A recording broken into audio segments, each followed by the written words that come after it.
Hey everyone, Sycra here, and in this video I'm going to be showing you how to design appealing faces. So, the first thing I have to say is that if you are someone who only likes to draw realistic faces and you want them to look like, real people, this video isn't for you. It's more for people who want to know how to draw stylized or exaggerated faces, which is something that I like to do a lot. So, for most people, when learning how to draw faces, we're taught this thing, and I mean, I started this way too, and have also made tutorials on this. You start with like your basic head, whether you start with an oval or sort of a circle or ellipse, and then I don't know, this triangular shape. It's usually a place we all start at, and we learn a very generic head. So in this, the eyes go halfway. And if you're someone who hasn't learned this, it's probably important to learn, I would say. It gives you an understanding of what people look like more. So the first thing is that we tend to learn is that from the top of the head to the bottom of the chin, halfway is roughly where the eye line is.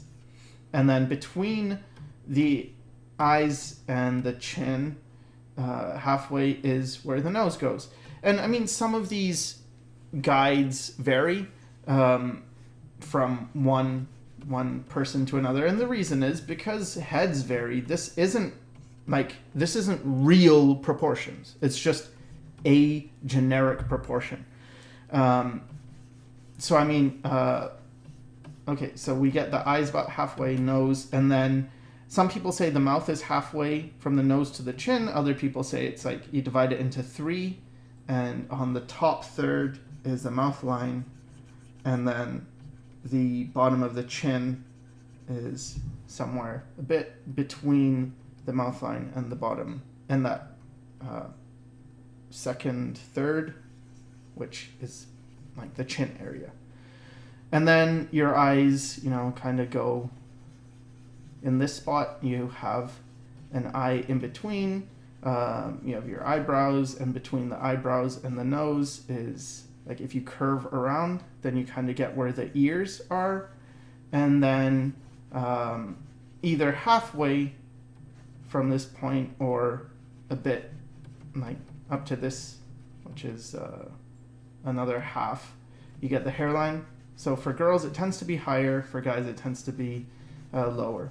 But roughly you get something that looks like this, which is a generic head. And I call these canonical proportions. So canonical proportions, just meaning like you have a canon, you have a fixed thing that you want to, not a canon like those canons, but like a canon.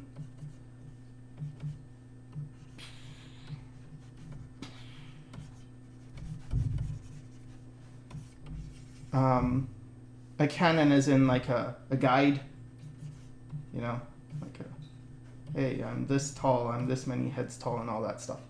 And these are very generic.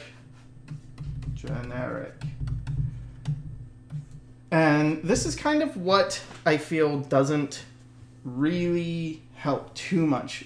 I mean, it does in the beginning, but not really for creating like interesting looking or cool looking characters. It only helps for creating kind of average looking characters, and also for getting a base.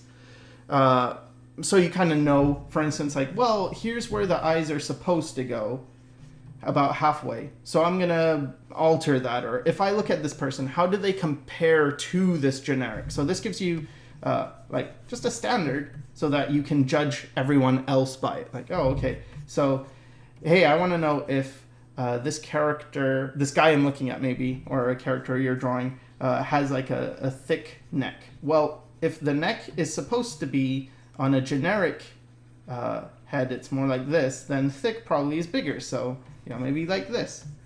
So then you give them that neck and you say, well, this character has a thick neck. This character has a very a small nose. So maybe you'll raise the nose or something. But it's all compared to this generic. But although that's useful, I prefer, or actually what I've been learning or teaching myself, and what I prefer is this. It's a different type of thing. Instead of canonical proportions, it's anatomical relationships. It's judging things based on their anatomy and not so much on these proportions. So let's just keep the nose where it was. So I guess I'll walk you through what it's like to use these. So let's say I was doing a face and I was using the basic generic canon. I would say, well, where is the nose? Well, here's the eye line, nose is halfway. Okay. Where, like, how wide is the eye? Well, it's got to be the same width. Or how wide is the nose? Well, it's the same width as the eye.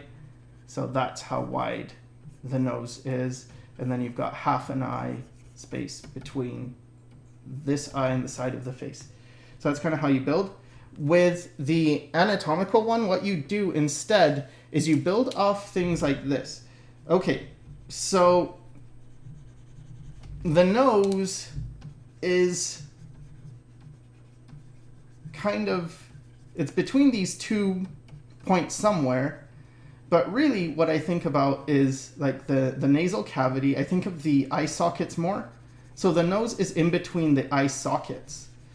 And you've got like this part that, like if I'm drawing the skull anyway, you've got like this part that comes around. You've got a cheek here, and then this eyebrow ridge. You've got this separating the temple area. You've got, kind of can imply that cheek as it turns, and your nose is somewhere in here. But I'm really just working off these shapes. So you can see I've kind of got this shape, right? This skull shape. I can build that any way I want. So let's just do that. Oh, one more thing. Not one more thing. There's a bunch of little tricks to learn, well, where does everything go? But it's more based on relationships between one thing and another and fitting them into like this puzzle. So for instance, usually, and this isn't always the case, but it's a case I've been using a lot. And that's kind of how this is. It's kind of not an exact science. It's more try it out, screw around with it, see what you like, see what you don't. I've noticed that this part of the jaw, where it turns, kind of lines up with the mouth. And that kind of makes sense because, you know, your jaw's got to open and close. So you kind of view these types of relationships where, like, you can have your eyes closer together if you want, but that's going to mean that the nose is going to be more narrow. So that's how you treat it. So, for instance, let's just make a face, okay? All right. So I'll make it like a 3/4 face. I'm going to put the eyes wherever I want. Let's just say they're really high up, okay? So I'm going to have eyes here. All right. So what I need to know is not necessarily, you know, well, how tall and measure anything like that. No. I can put the features wherever I want, really. You can say, well, the nose is way up here, the mouth is way down here. But what I do need to know is the anatomy. So here we had like the front of the skull. This part. I'll just make this one white, this skull one, so it's easier to differentiate. Right, so we have like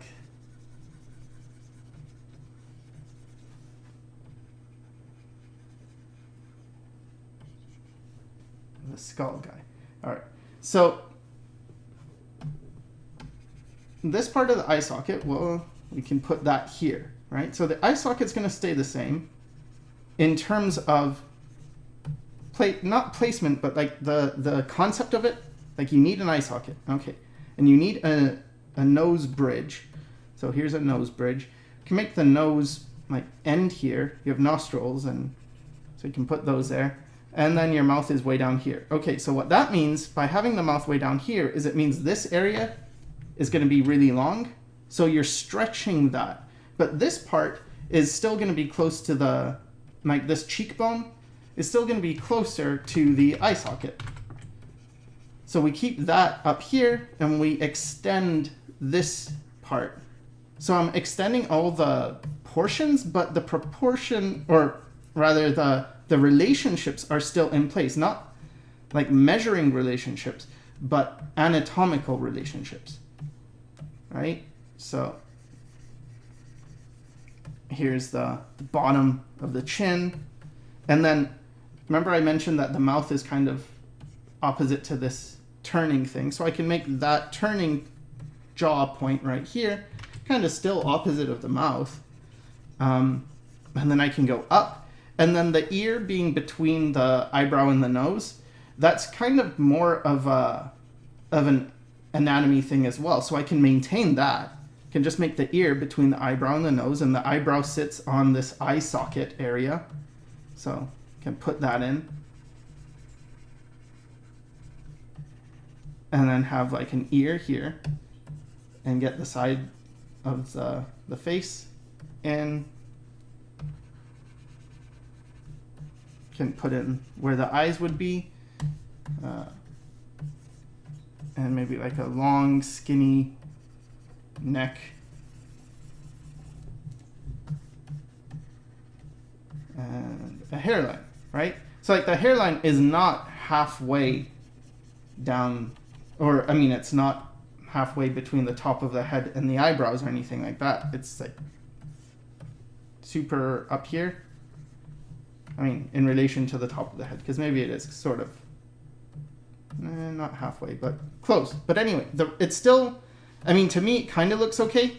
Kind of looks like, obviously it's exaggerated, but it's not really wrong. I feel like most of the components are still there. And I can kind of highlight this. This is something you would do in anatomy as well, is you can just sort of see how you can make your anatomy skewed any way you want, but the relationships are the same. So here's the forehead area on this guy. Here's the same area on this guy. So you're thinking of like, oh, this area or this shape exists. Kind of goes into, like, you can think of that part too. Then we have like this part, which is this part. We have this part, which is this part. This is here, and this is here. So all the parts are there. It's just their size is completely different, right? You have this, and you have this, this, and this. You have this whole cheek area. And same thing here. So it's just learning all this. And I mean, it's not easy. I don't mean to make it sound super easy, because it's still not easy. You have to learn all these components. But once you know them, you can play around with them a lot. And that's really fun, I think, is just playing with all this. So here's a side plane. Here's a side plane. It's rolling into a top plane. So here's a top plane of the head. Here's a top plane of the head. All right. So it's something that's like, oh, cool. But maybe you don't really want to create like this type of head. Maybe you think, well, that's all well and good, but it kind of looks ugly. Well, sure, but it's like you can move this any which way you want, so it doesn't really matter. So I was doing this study a while back of this artist I like called Blade Buredo, and he has like characters with this proportion. I think they look fine. They look cute and fine and stylized and cool and stuff. And I thought, well, what if I studied that? What if I broke it down? What does this actually look like?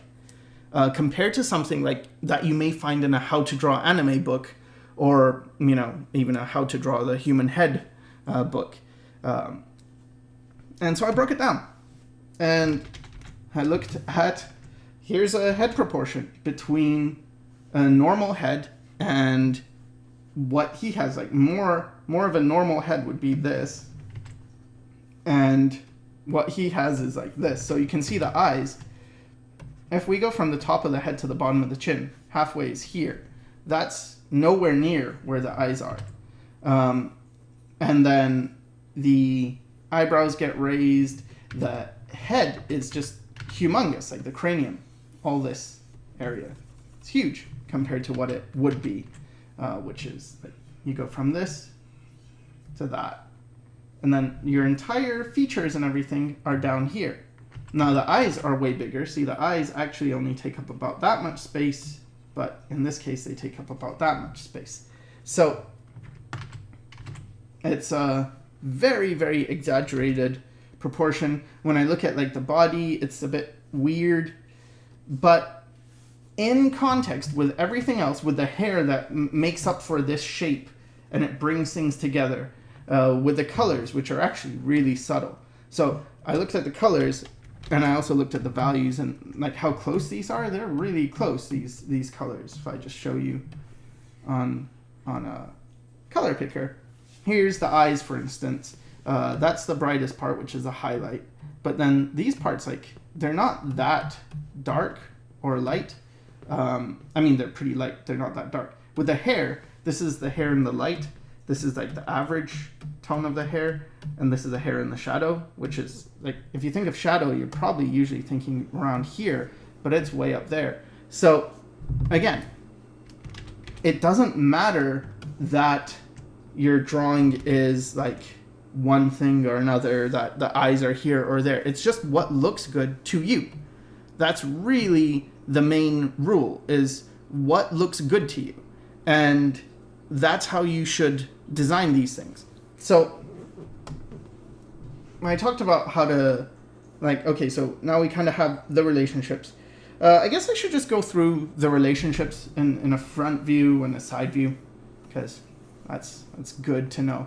And I'll show you a few tips that I use. So this is not the gospel. This is not me telling you this is exactly what you need to know. This is me telling you, I like this. This is what I've kind of used. It works and it's cool.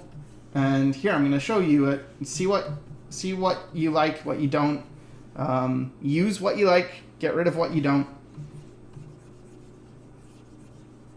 And anyway, yeah. So front view, I kind of think of it still like this shape. Stick a neck on there. I always stick necks on my heads. If you're not, I would recommend it. It grounds your head. You don't just want a floating head. It's the same for any body part. Like if you're going to do a hand study, for instance, you draw a hand, don't just leave it with the hand. Get the wrist in there as well. It's always important to draw these connecting parts, because I showed you how, like, oh, the eye sockets, and then that connects with the,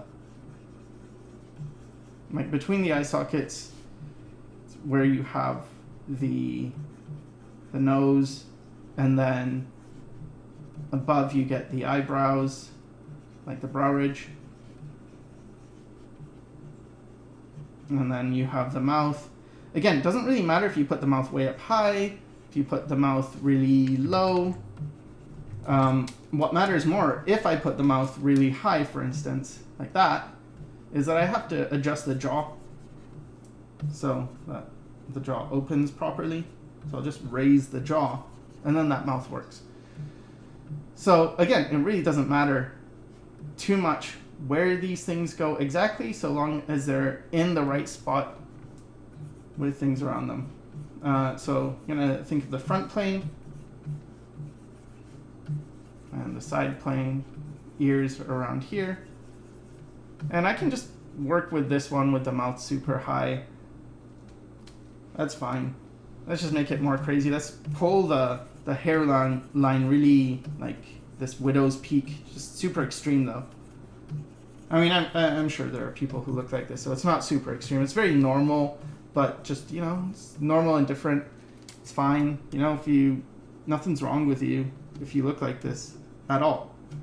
All right, so let's do a side view now. So what I like to do with the side view is actually build it like this first, like a very basic, I don't know what you'd call this shape. but it's a very organic shape. And keep the ears about kind of halfway in the middle of this, but kind of a bit to the side. So if you drew a halfway line from the front here to the back, maybe a bit on the inside. But again, it's not so important about the measurements per se. It's more everything has to fit. And in order to make things fit, it often requires that things have to be a certain size. For instance, if the ear is between the eyebrow and the nose, it kind of has to be like this size. Otherwise I have to move the nose. But if I move the nose, then the ear gets bigger. So anyway. All right. So what I think of are things like this. Okay. So from the bottom of the chin here, from this part to, I guess, this part where it connects to the ear, if I drew a line about halfway is usually where I put the necks. It's not necessary that you do this. It's just, it kind of works.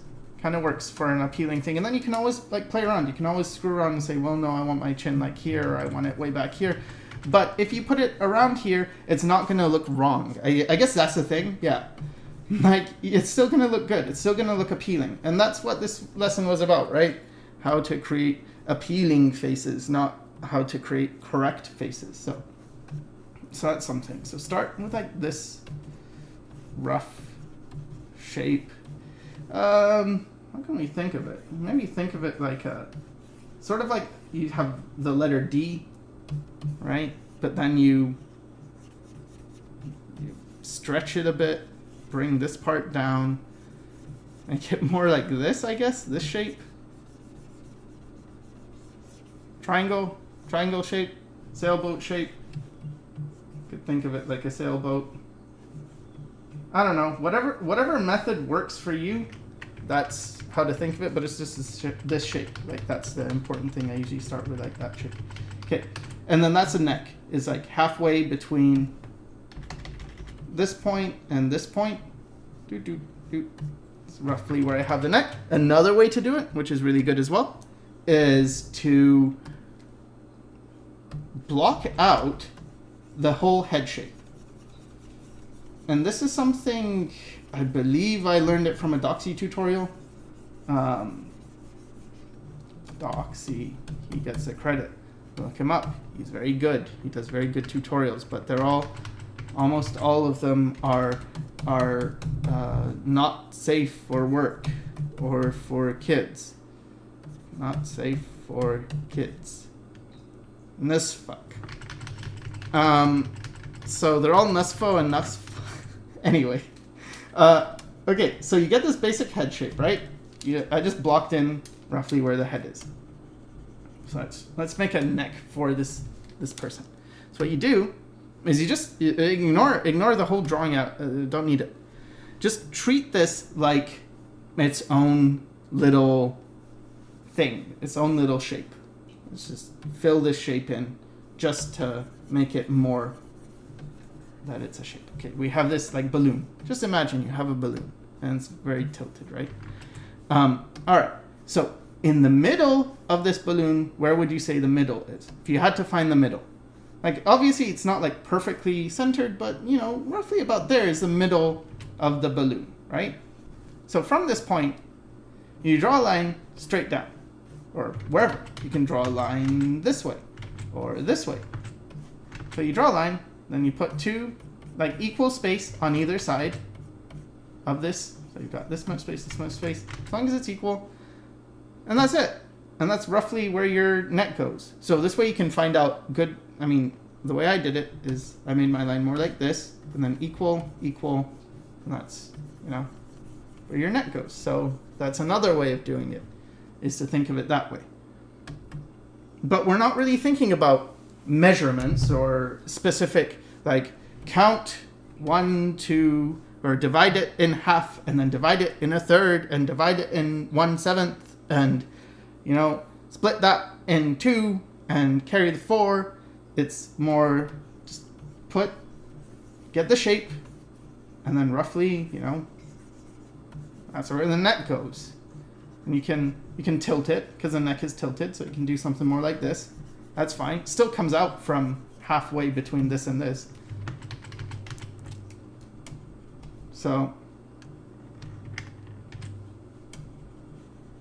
And that's like the neck. And then, so the nose is, you know, between the eye and the eyebrow and the, like the bottom of the ear is where the nose level starts, and the top is where the eyebrow is. So roughly in this spot. So we get this guy's super tall mouth, so we can just do that. Big mouth. Now here's a very important measurement thing. Not measurement, landmark. Landmarks. I probably should have said drawing with landmarks. Anyway, anatomical relationships. Doesn't matter what you call it. But this one's super important. And it's the cheek. So this is something you don't really see much on this front view. But it's this area here. Very, very, very important area. So the middle of it is like right here. Right here. Kind of the middle of that cheek. And that is what we see on a side view. Now, why is it so important? Well, the reason it's so important is because this tells you where the eye socket goes. Like the eye socket can't be here, for instance, because the cheek is here. So it's got to be in this area, right? And it kind of creates this rhythm. The other thing it tells us is we can't put the mouth here. Why? Because it crossed over the cheek. And like, if the mouth wants to open more, the cheek has to move aside, which is why you get that, like that Mickey Mouse type of smile line. Because the cheek has to move, so the mouth has room, right? So if the mouth was smiling maybe this much, because that other is very big. So we go like this. Now we have room for the mouth. So the cheek does move, so that's useful. But this is very important.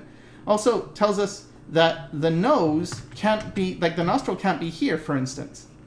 Because that's intruding into the cheek's space. So you got to keep your nose within this area, your eye within this area, and then it's a very, very useful marker. Here's another important one. The eyebrow in a side view. This is a lot of knowledge at once. I'm sorry if this is overwhelming.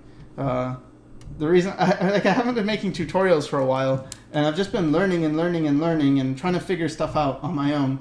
And I ended up with a lot of knowledge that I don't know exactly how to convey. But it's all related. It's all interconnected. So anyway, so with the eyebrow, it curves around and it points to the eyelash. Like, okay, let's just make a bigger eyebrow. Here's an eyebrow in a side view, right? This part points to the eyelash, the top lashes, and how they go down. Like you can kind of combine it. You can erase this part, and it goes oof, like that. Because this part of the eyebrow is lower than this part. And this part is usually what we see here. So this is the middle of the eye, and in the middle of the eye here is usually what we see. And then this part is going down, which is going down this way, and then it sort of stops around here, and therefore we get this thing where you get an eyeball, and you get a side view, and you get an eyebrow that goes and it points there. And that's super useful, right? Same with this, like you can draw a line, which I do, and I always viewed it like a style thing because I was the only one who I knew was doing it, and it just helps me connect this part to the eyebrow, and it lets me know where the eyebrow stops or starts, however you want to think of it, like this squiggle line. So see, you have this like squiggly thing that forms. That's useful. All right. Something else that's useful is this relationship between, you have like a relationship between the masseter muscle, I think it's called. It's like this jaw muscle and this part of the face. It's not super important, but it's something. What else?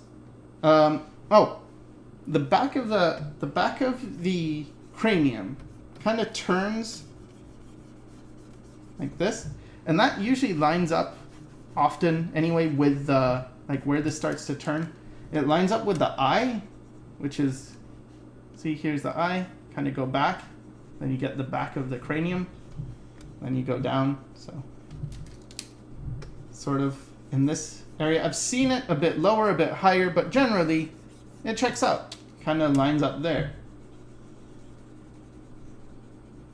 So that's another good one to note. The back of the neck is much shorter than the front. The front is like stops down here. The back is way up here. A good way to think about this is just collars. Think about a shirt collar. If you think of that,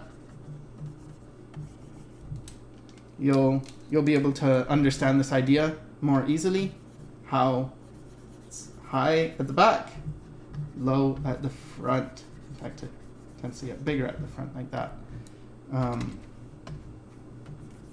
So that's another important thing.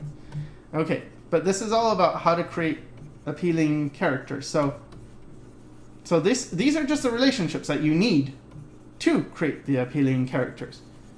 I think that's most of them.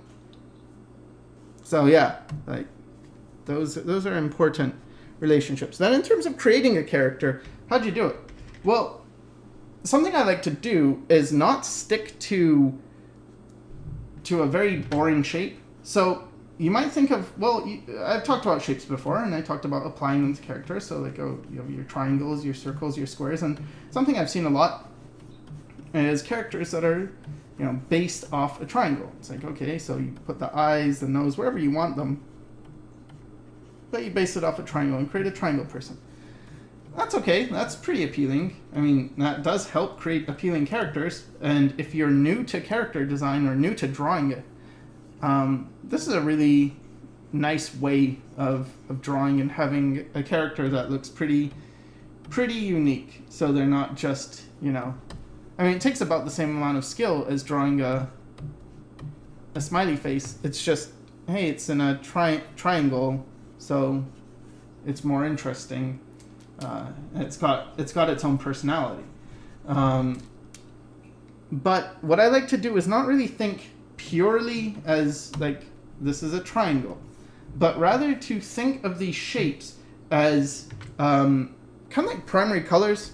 So, the primary colors are red and, well, it depends. You could go red, green, blue. You could go cyan, magenta, and yellow. You could have red, yellow, blue, but you get, these are the primaries, and then out of these, like, you can get red and green, and then mix an in-between color, right? So these would be secondaries because they're mixed from two primaries. And you can do the same thing with shapes. So here is a primary shape, not a square. Here is another primary shape, circle. So now we can get like a boxy shape, which is rounded, but it's still boxy. And so, is it a circle? No. Is it a square? No. Somewhere in between. Do the same thing for, like a triangle. We can make it more boxy. So, let's see.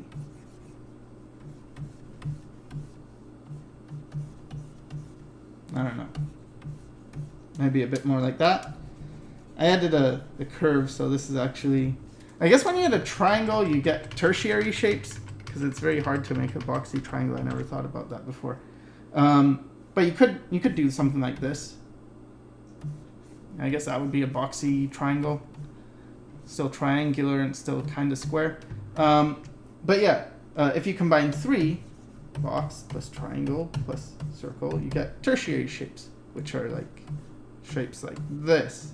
I guess. It's like, it's kind of boxy, but it's kind of triangular, and it's kind of circular, and these are kind of the ones I use. And I don't really think about it too much. I just do like shapes like this or this. And these are shapes that I find useful in making appealing characters. So the reason is they're very organic, and second of all, they have, I don't know, you can just try it, and they have things to them that I can kind of see faces in all of them, and some of them I see multiple ones. Like this one, I see a face kind of looking up here, but I could also see, you know, maybe the nose is here, and these are the eyes. So something more like that, or, I mean, it doesn't really matter, but I like to create interesting shapes first and then build characters from it. And at first, I spent a lot of time just making random shapes, but after a while you start to internalize these and you learn what the shape is going to turn into, or at least how to use the shape. So, for instance, at first maybe I just do like a shape like this, and it's like, I don't know, I just want to create a character, and I make a random shape. Okay, then I look at that shape, and I think, well, where would the eyes go? See, if I was doing a very boring, generic, canonical proportion, I guess I would go halfway for the eyes here, and it's still going to look interesting. Like, it's still interesting as a thing, but I tend not to do that. I just look at it and I sort of think about not eyes on a line, but like eye sockets. And yeah, the line is there to make sure these things line up, but they don't have to be the same size. Like this eye socket's bigger than this one. And that's going to create like a sense of perspective. I just put the nose, let's say I put the nose here. Maybe I have the mouth like here. Maybe it's a really small mouth, and it's just kind of smiling like this. And this is kind of how I make appealing characters, is I think about things like this, like just think about the shape. And I think about how does one shape flow into another, and how do you maintain those initial relationships, right? Like that cheek thing I talked about. It's like right here. You don't have to draw them out, but you do have to sort of feel them out and know where they go. The eyebrow going around, kind of curving in. You know, you can put those there. You can put a little, give him a chin like that. It's funny. You could give him a chin like this. You know. And you can make a bunch of different shapes with just these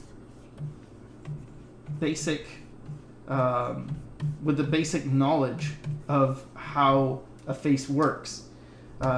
When it comes to bodies, which I think I'll cover in a different tutorial, but it's just, you know, you combine the shapes. You think about, oh, well, maybe his arms are down here. And there, I've got like a pretty interesting shape. I'm not thinking about things like symmetry too much. I'm not thinking about things like being correct. I'm just thinking about, you know, the anatomy and just having fun, playing around. Now you can use appeal and understanding to create certain types of characters. So like this character is kind of funny and goofy looking, but let's say I wanted to create a character that was cute, right? So would I just create a random shape? I mean, I could. That's fine. Let's just do this. Let's make this into a cute character. Okay, I'm just going to lower the opacity and work on a layer above so I have that original shape. So something to note with cute characters are big eyes, small nose, small mouth usually, but can be big. I mean, any of these can be screwed down. You still can have tiny eyes and have a cute character. Like I could do this, and then this, and it's still pretty cute. Right? But anyway, usually these are components, and then a lot of space for the cranium. I mean, you saw that blade study I did, right?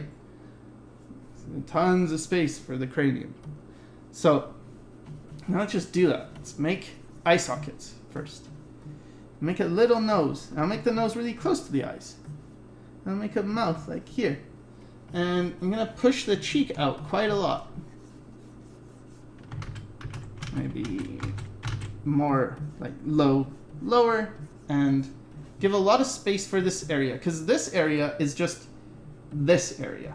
I just expanded it to that because I have to, because you have an eyebrow and you have an eyeball, and that fits within an eye socket, and you have the nose, and you have a cheekbone here, and you have an eyebrow ridge, top of a cranium.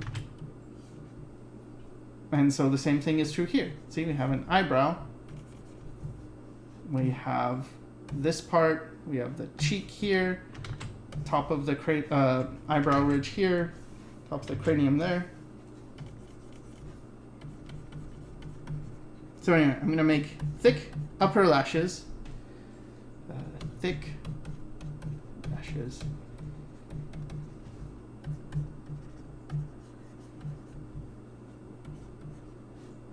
And I'm going to actually use like a different shape for the eye. I don't want to use like a perfectly round shape like this. Don't want to do that. So what I'm doing is I'm choosing to use shapes that aren't exactly accurate. Like maybe that's the eye, and I use more of a boxy shape. Still looks good though. I mean, you could do this. This is kind of a typical eye where you have the highlight across, you have it sort of lightened up, and then kind of get that. Pretty typical. So I could do that. I could do, you know, maybe I'll do something like this, which suggests,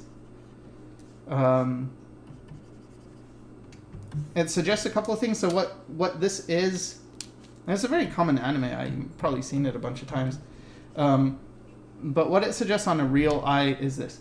So you have the pupil here, and you have a shadow here that is cast from the eyelid and eyelashes. And that shadow actually goes across the eye. So all this is more in shadow. So it's kind of like that. Get a shadow across, you get the eyelid, and then... So what happens in this style is you take this part of the shadow, you take this part of the shadow, you don't worry about this too much, and you combine it with the pupil, and now you have this shape. So anime, to me, the way I see it, is based on reality and played around with, but in actually a very specific way. It's not random.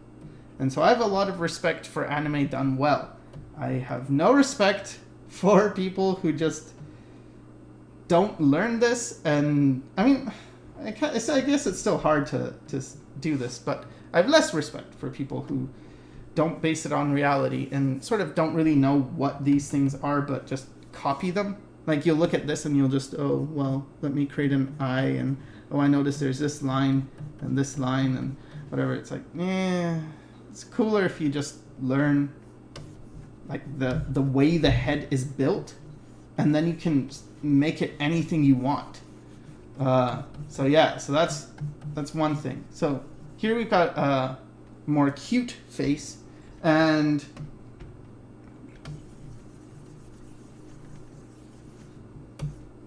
just gonna build it because there's too many lines. So we have a more cute face, and it has certain components. So it has a much larger area of the eye, including the entire eye socket. Like, the eye socket itself is humongous. It's like that big. Then I'll just draw a skull. Anyway, yeah. So eye socket's here, huge eye socket. Tiny nose. So the nose is like this, and the mouth is like this, and the bottom is like this. I mean, see, it even looks like a cute little skeleton, right? It's like a child skeleton. That's not cute. That's sad. But, yeah, these are the components that I'm thinking of when I do this face. So instead of just stopping with the bone, let's give him very fat cheeks, big eyes, and a small nose. Now with the nose, some people put them high like this, which is something I like to do. Or you can put it low. You can put it down here and it'll still look kind of cute. It'll just be a bit of a different face. So make a face like this. Little eyes.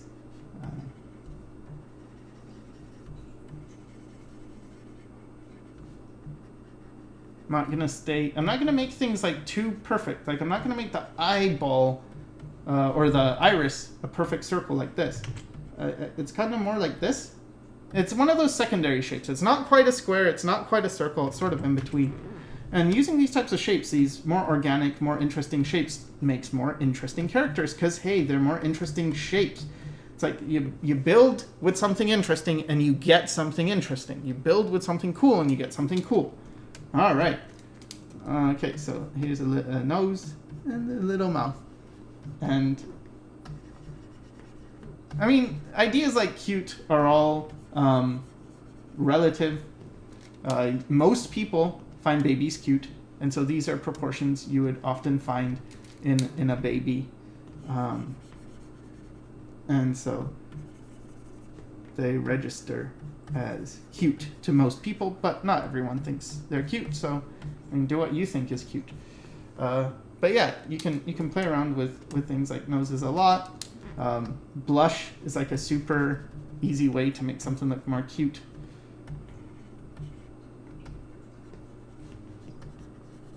And then when it comes to things looking strong, by contrast, still appealing, but strong. Okay, so how are we going to do that? Well, it uses different things, different concepts. So squares are strong shapes. So like circles are cute, harmless shapes, soft, you could say. Triangles are intense, dangerous, like sit on one, and that would hurt. Dangerous. They're exciting.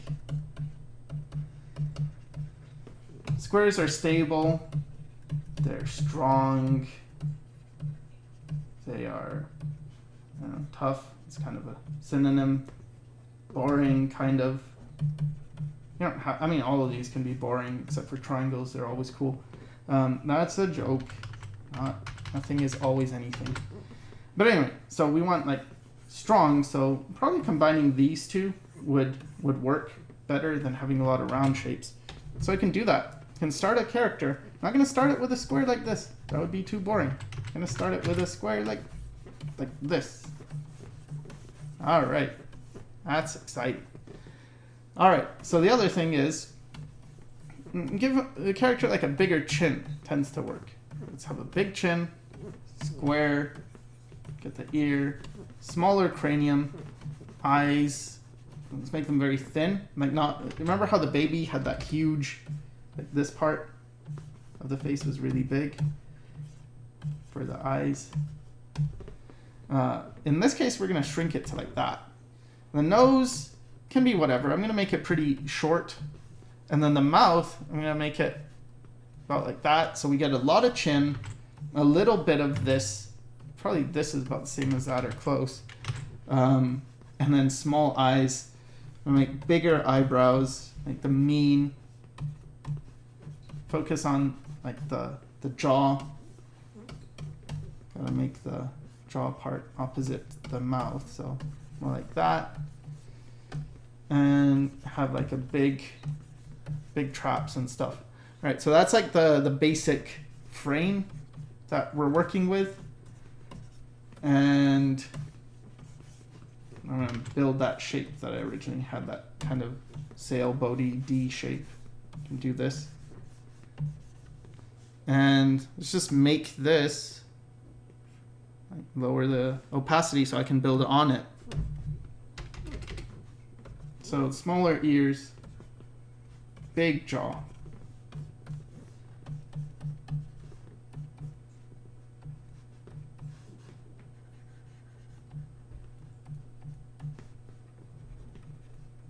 Let's make like a chiseled cheekbone, maybe like a broken nose, Again, you don't have to be too perfect with these things. Like the eyebrows, like really, really intense. Shrink those eyes even more. We just got like very, very thin eyes. They're almost like more like lines than circles, if you think about it, right? Can make this indicating this cheekbone going down and then sort of connecting with this masseter muscle. Can make like sort of frowny things. A lot of frown lines. Much smaller cranium. See, this is a tiny cranium. I mean, in terms of real estate, you're basically saying, here's a face, and the eyes go way up here, the nose goes way here, the mouth is like here, and this is all the forehead he gets, and all the chin is like here. So, I mean, on a different face, it could just look very, very comical. But in this, it kind of looks badass, right? Really thinking about negative shape here. How much I made the hairline even smaller so I could emphasize this, right? Let's give him like some,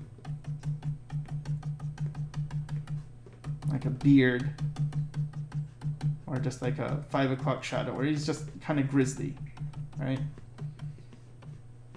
And then here in the back, and connect to that big neck, big, powerful.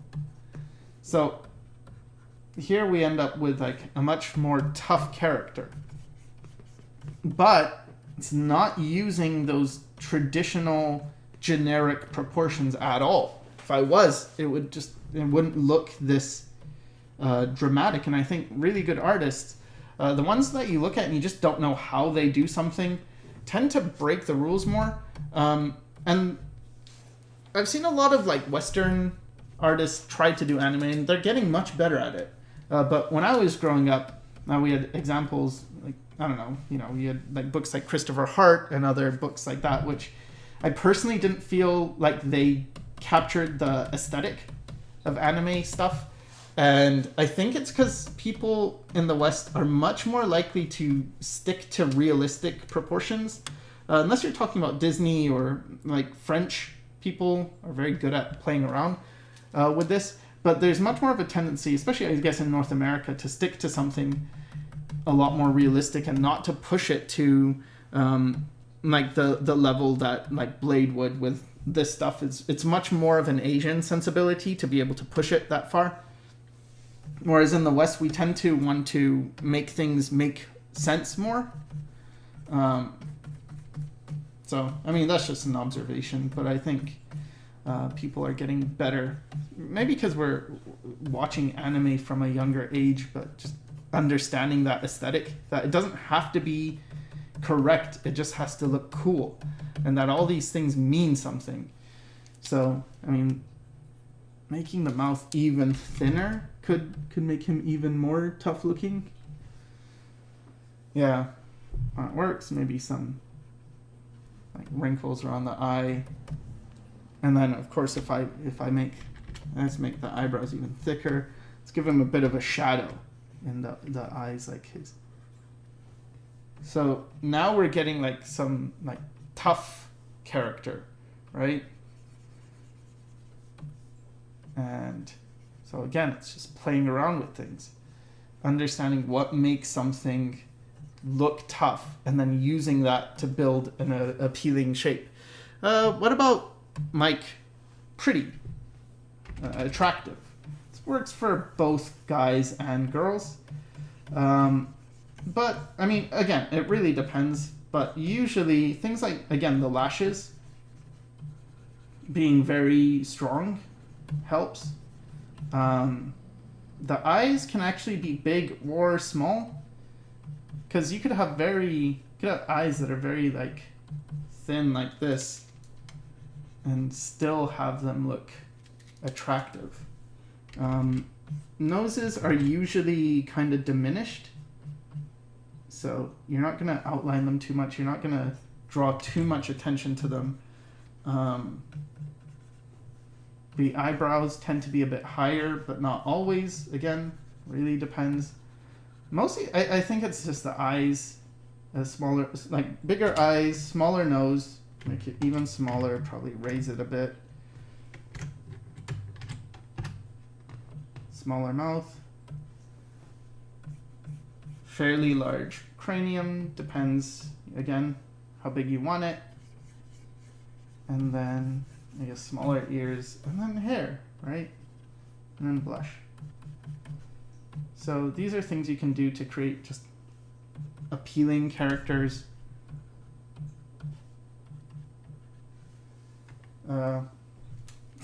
Not a huge fan of that. I'm gonna shrink the eye a lot. I like actually shrinking this part of the eye and having more space here. Tends to look good. So yeah, that's a sort of a pretty face, right? And the hair can do whatever. I don't know. I tend to just do anything when it comes to hair. But yeah, things like this create appealing characters that are sort of pretty. It's kind of looking a little bit like a Sailor Moon type thing. I don't remember what she looks like. Something like this, with like circles on her head. I don't remember. Anyway, so yeah. So mostly, I guess, asymmetry is huge.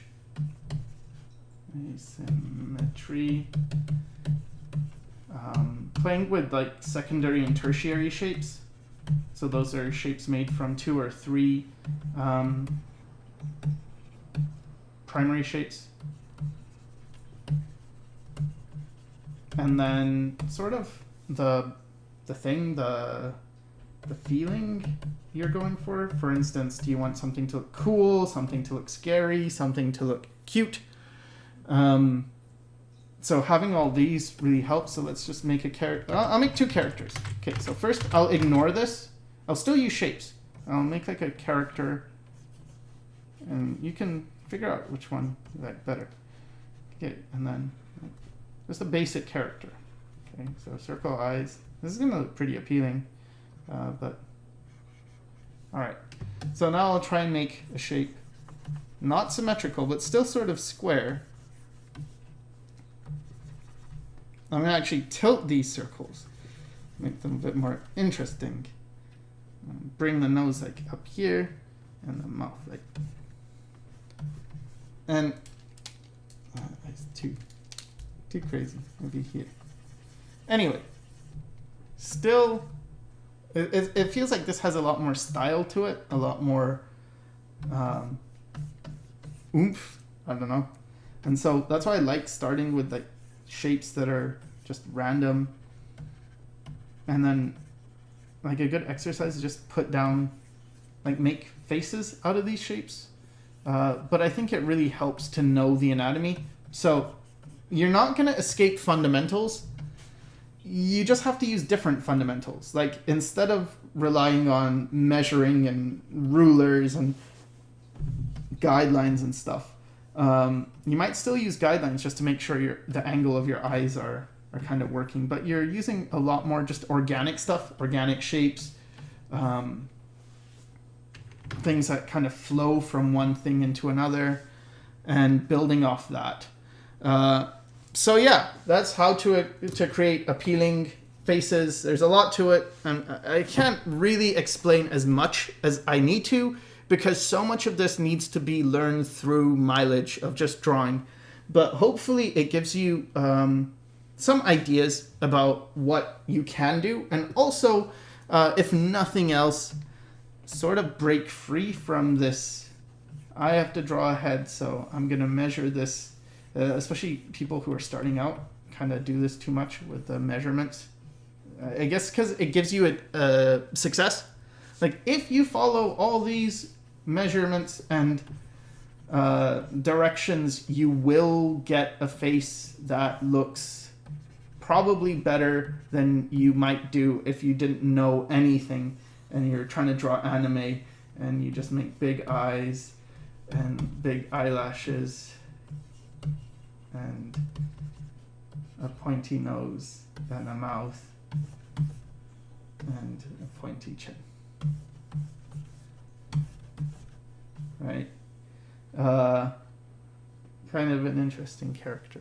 Anyway, so yeah, I hope you try it out, at least consider it, and I really hope this helps, and thanks for watching.